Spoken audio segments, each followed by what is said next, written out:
बल्कि वलायत इनके घर से मिलती है, बल्कि गुलफाम को कहने दो हुसैन वो है वलायत जिसके अब्बा के घर की है। वाह वाह वाह वाह वाह वाह वाह, वलायत हुसैन के अब्बा के घर की है। इससे बड़ा तुम्हारी जबान में जुमला हो ही नहीं सकता। जी मुफ्ती साहब बहुत जिंदा, वलायत हुसैन के अब्बा के घर की है। हाँ, इससे बड़ा जुमला नहीं। कहते हैं ना मेरे बाप की है ये मेरे बाप की है।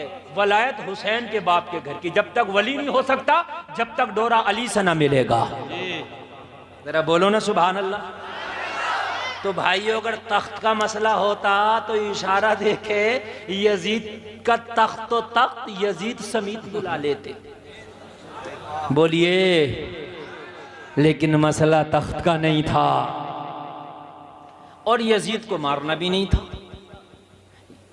करबला में हुसैन ने यजीद को कत्ल नहीं किया, यजीद तो आया ही नहीं था। करबला में यजीदियत को कत्ल किया गया। काय को कत्ल किया गया? यजीदियत को मारा गया। तो भाइयों मसला तख्त का भी नहीं, मसला जमीन का भी नहीं, लेन देन का भी नहीं, पैसे का भी नहीं, बिजनेस भी। इतना बड़ा मामला क्या हुआ? तो मसला शरीयत का। तो क्या वो किसी दूसरी शरीयत को मानता था? नहीं, यही शरीयत को मानता था। क्या किसी दूसरे नबी का यजीद कलमा पढ़ता था?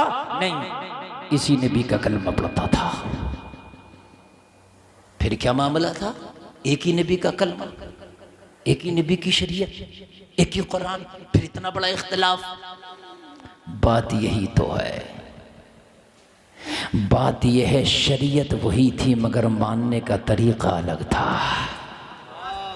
हाय हाय हाय, शरीयत वही थी, मांगने का मानने का तरीका अलग था। आज भी दुनिया के किसी भी मुसलमान से बात करो, किस कुरान को मानता है? कहेगा उसी कुरान को जिसमें 30 पारा है, उसी कुरान को जिसमें 6666 आयतें हैं, उसी कुरान को मानता हूं जिसमें 114 सूरतें हैं, उसी को मानता हूं। तो फिर इतना फर्क कैसे? इतना फर्क कैसे? तो भाई फर्क इतना है, कुछ उसके भी तो पैरोकार होंगे। किसके? ये शाम में बैठा था, है ना, उसके भी तो कुछ होंगे। सब हुसैन के तरीके पे नहीं मानेंगे, और जो हुसैन के तरीके पे मानेंगे वही हुसैनी कहलाएंगे, है ना। अब मैं बात धीरे धीरे आगे बढ़ा रहा हूं ताकि दिमाग की तख्ती पर जुमले नोट होते चले जाएं।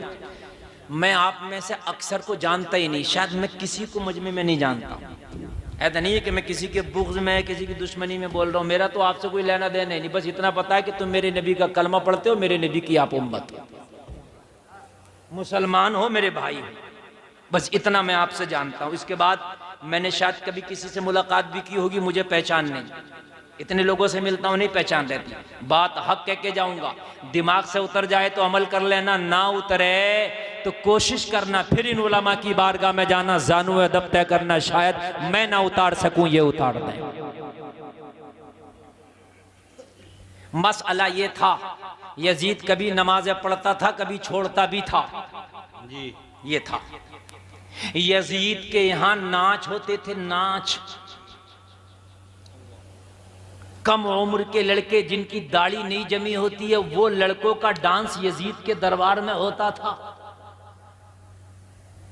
ये इस्लाम के खिलाफ है, शरीयत के खिलाफ है।